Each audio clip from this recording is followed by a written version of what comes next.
Hi friends, this is Wakmode sir. Once again, we are welcoming you in this YouTube video lecture. My dear friends, last so many lectures, we are trying to see the syllabus of 11th standard. The situation is different, but in this situation, we have to see the syllabus or the 11th standard. We have to complete that syllabus. That is a different part. Today once again we are going to see the our syllabus. Little bit we are going to turn our syllabus. In the last lecture we were completed the second lesson, that is the onto the summit we reach the top. Today we are going to learn the poetry section, that is the 2.1 cherry tree. My dear friends, as you know, according to the syllabus, according to the natural system, according to the natural circle, the atmosphere or the weather is a very important aspect in your life. As you are experiencing now, the outer situation is different because after the completing the season, the rain is going on here. But my dear friends, what is the reason to different to change the situation in this time? की आपण पाठीमागच्या खूप काही लेक्चर्समध्ये 11वीचा syllabus बघायला चालू केलेला आहे. थोडं थोडं आपण पुढे सरकत चाललेलो आहोत. तुम्हाला अज्ञात आहे की बाहेर परिस्थिती वेगळी आहे आणि त्या परिस्थितीमध्ये आपल्याला 11वीचा सिलेबसही कंप्लीट करायचा आहे आणि सिलेबस कंप्लीट करत असताना आपण त्या सिलेबसला स्टार्ट केलेलं आहे. पहिलं प्रकरण आपण या ठिकाणी संपवलेलं होतं. तो पहिला प्रकरण होता 1.2 on to the summit we reach the top, असं त्या प्रकरणाचं नाव आहे. आणि आज आपण कविता सेक्शनला सुरुवात करणार आहे. Section 2, that is the poetry section. My dear friends, ज्यावेळेला आपण कवयित्री सेक्शन कवी सेक्शनला स्टार्ट करणार आहे, पोएम सेक्शनला कविता सेक्शनला स्टार्ट करणार आहे, त्यावेळेला आपल्याला असं बघायचं आहे की पहिलीच कविता आहे चेरी ट्री. आता चेरी ट्री याचा अर्थ झाड, चेरीचं झाड. तुम्हाला सगळ्यांना माहीत आहे, तुम्ही विद्यार्थी दशेत असताना आपल्याला सर्वांना चेरी खायला खूप आवडतं आणि मग या ठिकाणी त्याचं झाड लावण्याची जी काही कथा आहे ती कथा आपल्याला या प्रकरणामधनं पाहायची आहे.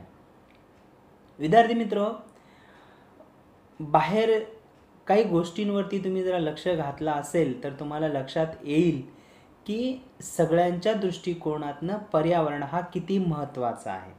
कारण पर्यावरणामध्ये होत असलेले बदल, पर्यावरणामध्ये होणारा बदल आणि त्याचं जे काही निसर्ग चक्र आहे त्या निसर्ग चक्रामध्ये होणारा बदल, आपल्याला या सर्व गोष्टी ज्या वेळेला बघायच्यात त्यावेळेला आपल्याला एक गोष्ट लक्षात येणार आहे की यावर्षी प्रदूषण कमी झालं असल्यामुळं निसर्गामध्ये अनेक बदल झाले आणि त्याचा इफेक्ट आपल्याला आपल्या पावसाळी सीझनवरती दिसत आहे. जेणेकरून सगळीकडे नद्या भरून व्हायला लागलेलं पाणी आपल्याला बघायला मिळायला लागलेलं आहे.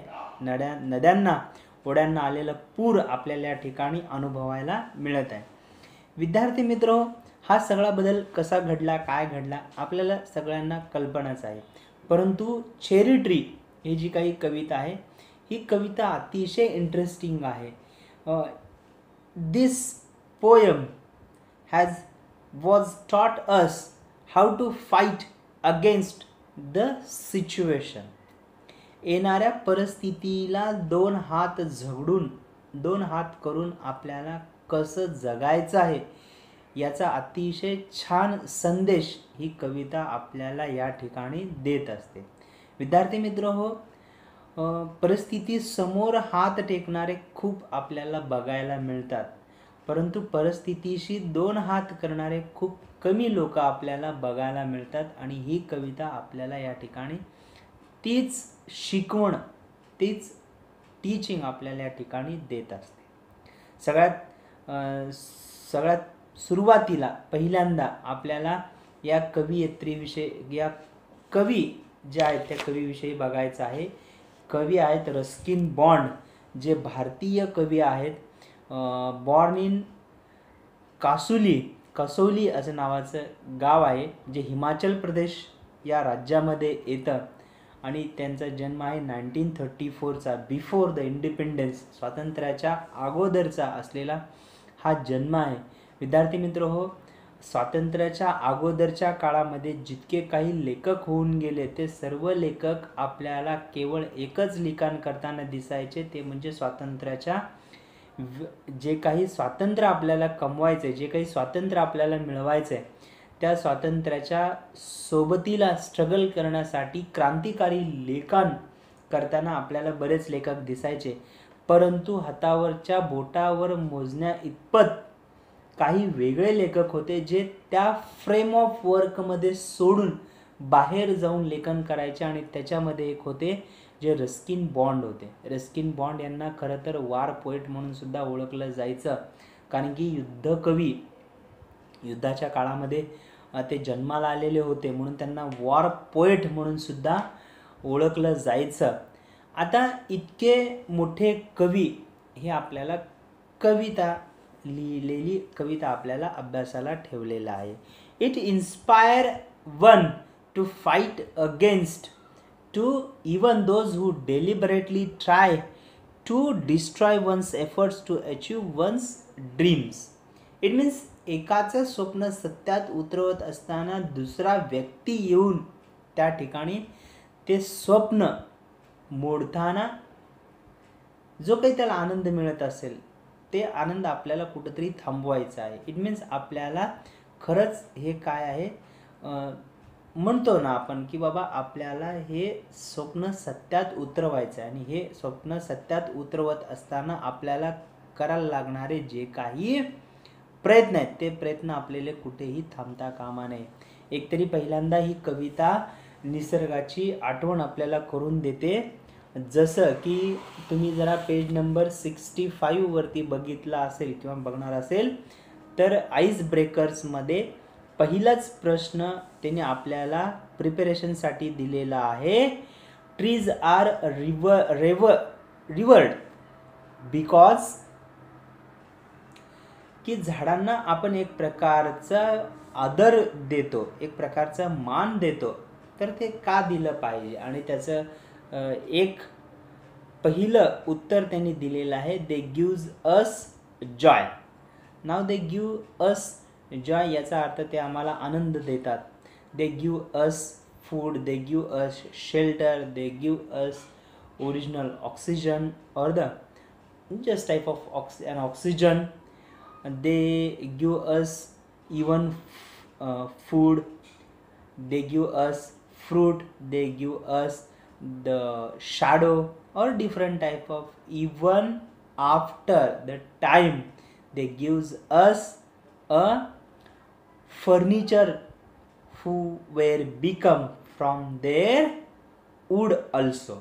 It means झाड आपल्याला का आपण झाडांना मान दिलं पाहिजे, तर त्याचा उत्तर असं आहे की झाड आपल्याला फळ देतं, फूल देतं, त्याच्यानंतर सावली देतं. झाडापासून आपण अनेक पिढ्यांचा इतिहास आपण एकमेकांना बघत आलेलो असतो. झाडं अनेक प्रकारचं इतके बेनिफिशियरी आपल्याला आहेत की ते आपल्याला उत्तम प्रकारचं ऑक्सिजन पुरवठा करतात, उन्हाळ्यामध्ये सावली देतात. त्याचे येणारे जे काही फळं असतील ते फळे खाऊन आपण स्वतःचं जे काही टेस्ट म्हणतो ते टेस्ट आपण करत असतो. इतकंच काय, परंतु झाडाच्या कालावधीनंतर ते झाड जरा वाळून गेलं तर त्याच्या लाकडापासून बनवलेलं फर्निचर आपण आपल्या घरामध्ये वापरतो. म्हणजे इतकं बेनिफिशियरी हे झाड असतं. आणि मग निसर्गामध्ये एक अविभाज्य असा घटक जो असतो ते झाडं असतो. म्हणून तर आपण म्हणतो की if you want to raise the rain in today's civilization, so you will do one work, that is just you will plant the so many tree, you will plant the so many different type of tree. After the planting the tree, automatically the rain will be growing here. आणि मग असंच automatically आपोआप पावसाचं प्रमाण वाढत जातं. They provide shade and shelter to fauna also. अशा अनेक पद्धतीचं आपल्याला इथं उत्तर तयार करता येतं. विद्यार्थी मित्र हो, चेरी ट्री ही अतिशय इंटरेस्टिंग पोयम आहे. ज्या पोयममधनं मी तुम्हाला ऑलरेडी सांगितलेलं आहे की रस्किन बॉन्ड हे जे काही भारतीय युद्धकवी होऊन गेले, त्या युद्धकवींनी आपल्याला लढण्याचा जो काही सल्ला दिलेला होता, ते सल्ला म्हणजे एक प्रकारचा या ठिकाणी आपल्याला या कवितेमधनं मिळणारा अतिशय चांगल्या पद्धतीचं एक सजेशन आहे की बाबा आपण आपल्याला जीवन जगायचं असेल तर आपण लढलं पाहिजे. आपण येणाऱ्या परिस्थितीसमोर न गुडघे टेकता आपल्याला त्याचे 2 हात करता आले पाहिजे. त्यांनी लिहिलेले बरेच असे पुस्तक आहेत. His first novel the room on the roof written when he was just 17 year old. म्हणजे ज्या वेळेला लेखक फक्त 17 वर्षाचे होते त्यावेळेला हे लेखक एक the room on the roof नावाचं नॉवेलसुद्धा लिहिलेले होते. आज आपण 17 वर्ष चालू असताना IPL मध्ये कोण मॅचेस जिंकतं आणि कोण CSK भारी का मुंबई इंडियन्स भारी याचा आपण एकमेकाशी कंपॅरिझन करत बसतो. विद्यार्थी मित्र, कमवायचं असेल तर खूप काही आपल्याला कमवता येतं, परंतु जस्ट आपला दृष्टिकोन आपल्याला तसा पाहिजे. आणि लेखकाने तेच करून दाखवलेलं होतं. In 1992 he received the Sahitya Akademi award for English writing in India. भारतामध्ये इंग्रजी लिखाण केल्याबद्दल त्यांना साहित्य अकादमीचं पुरस्कार देऊनसुद्धा 1992 साली त्यांना गौरवण्यात आलेलं आहे. 1999 साली त्यांना पद्मश्री पुरस्कार देऊन रस्किन बॉन्ड यांना गौरवण्यात आलेलं होतं. म्हणजे इतके मोठे मोठे अवॉर्ड देऊन त्यांना गौरवण्यात आलेलं आहे, त्यांचा सत्कार करण्यात आलेला आहे. Ruskin Bond lives with his adopted family in Mussoorie in Uttarakhand. अशा पद्धतीचं त्यांचं जीवन होतं. The poem cherry tree is about the poet's ecstasy over a tree which he planted which took 8 years to grow. म्हणजे कविता आहे, ही कविता लेखकांनी लावलेल्या एका झाडाबद्दल आहे. जे झाड त्याचं पूर्ण वय होण्यासाठी 8 वर्ष लागतात. एखादं झाड आज लावल्यानंतर, आज आपण एखाद्या झाडाचं बियाणं जमिनीत लावलं आणि उद्या ते लगेच झाड मोठं होऊन आपल्याला सावली देतं, असं कधी आपल्याला बघायला मिळत नाही आहे. विद्यार्थी मित्र, आपल्याला हे एखादं स्पेसिफिक टाईम असतं, त्या टाईमनुसारच ते झाड मोठं होत असतं आणि त्या टाईमनुसारच आपल्याला सगळं काही पूर्ण करावं लागतं. आलं लक्षात? इतकं बघून आज आपण आपल्या यूट्यूब व्हिडिओ लेक्चरमध्ये थांबूयात. राहिलेला भाग पुढच्या यूट्यूब व्हिडिओ लेक्चरमध्ये बघूयात. तोपर्यंत थँक्यू.